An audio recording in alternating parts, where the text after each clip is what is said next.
Olá, bom dia, boa tarde ou boa noite, consoante a hora a que me estejam a ver.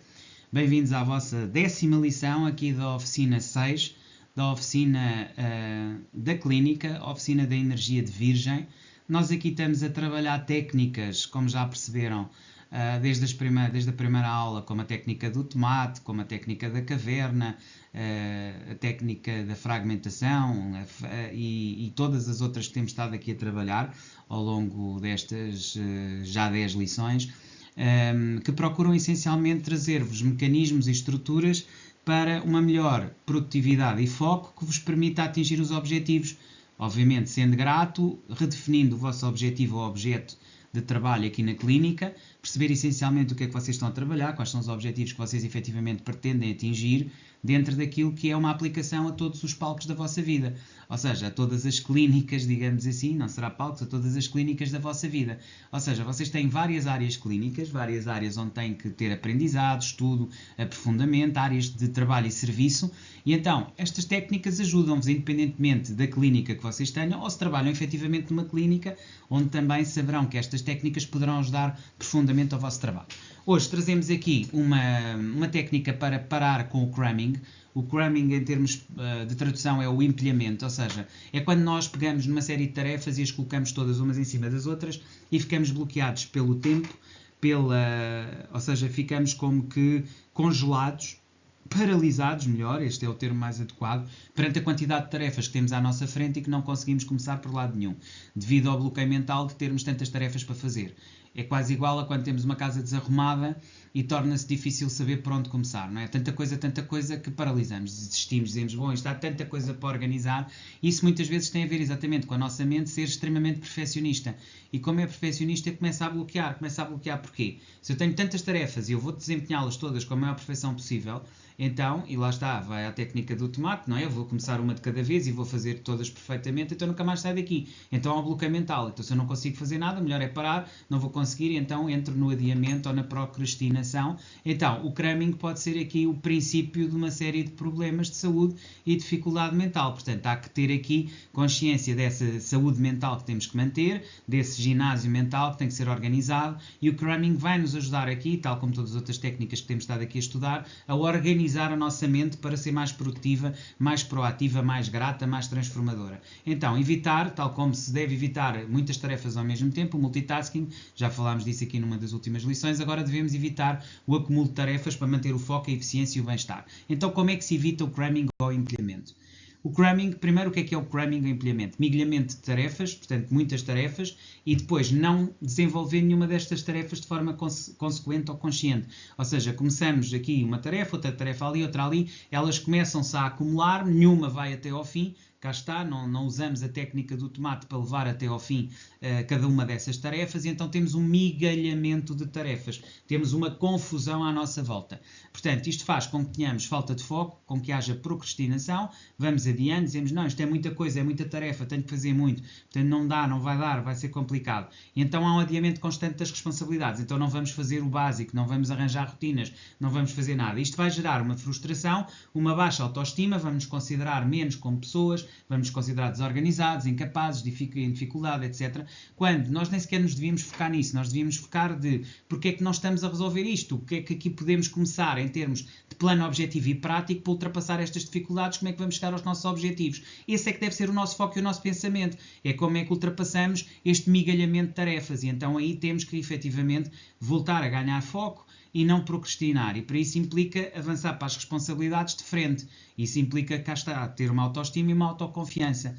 Então, consequências do empilhamento, ainda acerca do que é as consequências e o que é o empilhamento. Ele cria perda de produtividade, ou seja, nós não conseguimos produzir tanto, começamos a adiar e a fazer cada vez menos e ter cada vez menos capacidade de execução e de trabalho e de execução de tarefas, começamos a ter dificuldade em entregar resultados, nós começamos a faltar àquilo que são os nossos compromissos e objetivos, Este é outro aspecto, portanto, perda de produtividade, dificuldade em entregar resultados, sensação de incompetência, sentimos que não somos capazes de fazer, que não temos tempo, que não temos capacidade e afastamos-nos dos nossos objetivos e dos outros, porque ao afastarmos dos nossos objetivos também vamos para a moda ermita, vamos lá para dentro com a lanterninha a ver se nos iluminamos e estamos completamente perdidos, ou seja, perdemos-nos dos outros, perdemos-nos dos nossos objetivos, temos cada vez menos produtividade, entregamos cada vez menos resultados, sentimos-nos cada vez mais incompetentes, sentimos-nos perdidos, estamos completamente, enfim, perdidos naquilo que é as consequências deste empilhamento de tarefas que não conseguimos levar até ao fim. Então, encontramos aqui realmente num ponto de ruptura e de incapacidade de continuar a fazer o nosso trabalho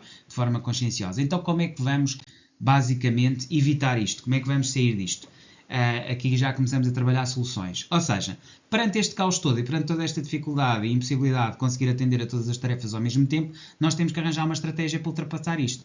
Então, a primeira coisa a fazer é estabelecer prioridades claras. Ou seja, nós temos um conjunto de tarefas, umas mais começadas, outras menos começadas. E não é pelo tempo das tarefas ou pelo que já fizemos em cada uma delas. Não. Nós temos que estabelecer prioridades claras. Por exemplo, nós temos que estudar para um exame, ou nós temos que apresentar um trabalho que é decisivo para o nosso patrão, ou nós temos que, por simplesmente, organizar uma planilha que é absolutamente essencial para a organização económica da nossa empresa. São prioridades absolutas. E voltamos àquela segmentação que eu falei aqui que era importante, aliás foi uma das técnicas que eu trouxe acho na terceira ou quarta lição, e a segmentação tem muito a ver com isso, tem muito a ver com perceber quais são os nossos objetivos de longo termo, de curto prazo, de médio prazo e de curto prazo, ou seja, e dentro destes objetivos, aqueles que são objetivos que verdadeiramente interessam e aqueles que são objetivos que poderão ficar para mais tarde e que se repetem sempre. É muitas vezes dado aquele exemplo do professor que traz o jarrão e que traz um conjunto de bolas, um conjunto de areia, um conjunto, enfim, de uma série de componentes. E pergunta aos alunos se conseguem meter tudo aquilo dentro do mesmo frasco. E a maioria deles diz não, porque uns vão ocupar o volume dos outros. Tem a ver com arrumação e acomodação. Ou seja, se pusermos primeiro a areia, nunca vamos conseguir acomodar as tais bolas. Se começarmos por colocar as bolas e depois fazermos o preenchimento de areia e deixarmos a água para o fim, tudo lá entrará. Entrará a água, a areia, mas tem que ser pela ordem correta. Primeiro as bolas, depois a areia, depois a água. Portanto, tem a ver com isto, tem a ver com estabelecer prioridades claras. Usar listas e mapas de tarefas. Perceber exatamente, mapeando, organizando, tendo uma planilha na qual vemos o que é importante e não é importante. E aí já nos permite ver aquilo que vamos e que é relevante, importante e essencial para fazer o nosso trabalho e aquilo que é secundário. E começamos a ter mapas de organização e de estudo. Um bocadinho mais fichas de leitura que temos que fazer sobre os vários artigos ou sobre aquilo que trabalhamos e estudamos. Mesma coisa, quando nós temos um conjunto de artigos académicos que estamos a estudar, fazemos e organizamos uma planilha, vemos o que é importante e menos importante e estabelecemos aí um critério de avaliação de todas essas coisas. Dividimos as grandes tarefas em pequenas partes executáveis e depois a partir daí conseguimos começar a estruturar situação a situação, cá está, sem multitasking, aquilo que é importante e relevante. E começamos a perceber exatamente a diferença entre o que são grandes tarefas e as pequenas mais executáveis e mais rapidamente facilitadas. Ou seja, lá está, em primeiro lugar as bolas serão as tais tarefas essenciais, depois a areia e só depois no fim a água. É a única maneira de caber tudo no jarro e portanto é ter essa noção mental quando estamos a fazer isso, ok? Dou esta imagem, esta metáfora, porque ela ajuda. Depois evitar obviamente as muitas tarefas ao mesmo tempo, concentrar em cada tarefa, está apenas para aquela tarefa e vai com aquela tarefa até ao fim, só passa para a tarefa seguinte quando tiver aquela tarefa executada. Vai situação a situação, tarefa a tarefa até chegar ao objetivo. Depois, planejar versus executar. Ou seja, primeiro tem que planear, tem que pensar, planejar com foco e clareza e só depois de ter planeado e focado com clareza o que é que vai fazer de cada vez é que começa a executar a tarefa de cada vez.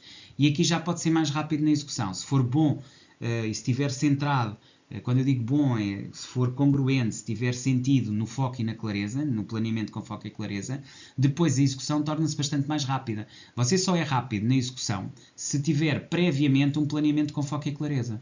Portanto, foco e clareza inicialmente, isto torna a execução muito mais rápida. Portanto, você não é rápido por uma questão, e cá está, voltamos às crenças e voltamos àquilo que são as crenças limitantes, os preconceitos limitantes que nós temos e que têm que ser combatidos, as tais distorções, generalizações, omissões e destruções, o chamado God, o GOD é generalizações, omissões e instruções, muitas vezes temos essa ideia, fulano é rápido, fulano é lento.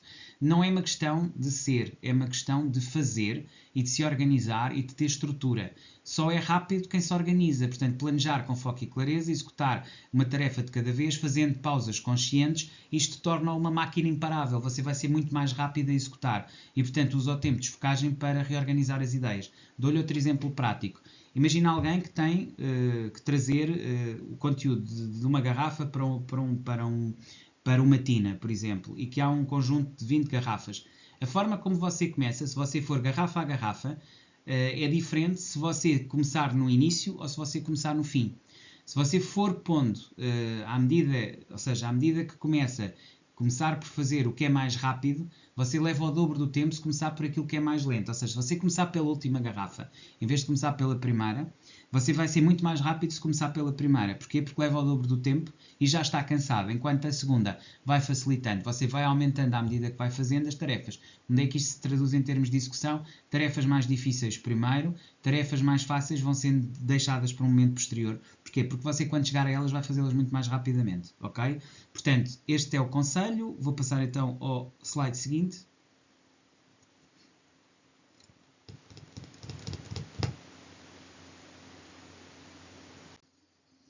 E temos aqui as ferramentas digitais como auxiliares, ok? Era disto que eu falava, de começar pelo fim ou começar pelo início. Se você começa pelo fim, você não está a usar ferramentas digitais. Aliás, se você começa pelo início da sequência, você não está a usar as ferramentas digitais. Você só pode, para começar pelo fim, ter as ferramentas digitais. Trello, Notion, Todoist, para a organização de tarefas. Técnica Pomodoro para o foco por ciclos, ok? Portanto, temos aqui 3 ferramentas digitais que eu vos trago aqui que vocês podem usar, o Trello, o Notion e o Todoist. Todas elas permitem a organização de tarefas. Baixem isto, coloquem isto no computador, comecem a trabalhar com estas ferramentas. Outra coisa que eu vos convido a aprender é a linguagem Python. A Python é muito interessante. Para quem trabalhou linguagens, como eu, MS-DOS e outras, a Python vai ser interessante porque é voltar um bocadinho à programação de linhas. Mas é interessante porque hoje em dia quase todos os programas trabalham, e sobretudo quem trabalha dados e programação de dados e estudo de dados deve aprender a programar Python. Porquê? Porque torna depois as suas planilhas interativas e rápidas e permite fazer boas apresentações, excelentes apresentações a todos os níveis. E portanto tudo isso já é muito importante. Portanto, apresentar modelos Python e situações em modelo Python, isso pode ser interessante. Depois, apps de mindfulness para pausas conscientes, cronogramas visuais para planejamentos semanais. Portanto, use tudo isto. Use estas apps que lhe indiquei, o Trello, o Notion e o Todoist. Use a técnica Pomodoro para fixar e formar ciclos, as apps de mindfulness para pausas conscientes e depois faça cronogramas visuais. Também temos excelentes ferramentas digitais que o permitem. Aliás, até mesmo se quiser usar Perplexity ou outros tipos de ferramentas digitais de inteligência artificial, não recomendo muito o ChatGPT, porque acho que o DeepSeek e o ChatGPT estão muito batidos. Acho que faz sentido procurarem outras soluções. E porquê é que eu recomendo o Perplexity? Porque lhe mostra as fontes. Ou seja, faz o trabalho de concisão, mas também trabalho de investigação. E os dois são igualmente importantes. Mas tente depois usar cronogramas visuais. Existem determinado tipo, Canvas, por exemplo, ajuda se trabalhar com determinadas técnicas e com programação Python, vai-lhe permitir ter boas ferramentas digitais auxiliares.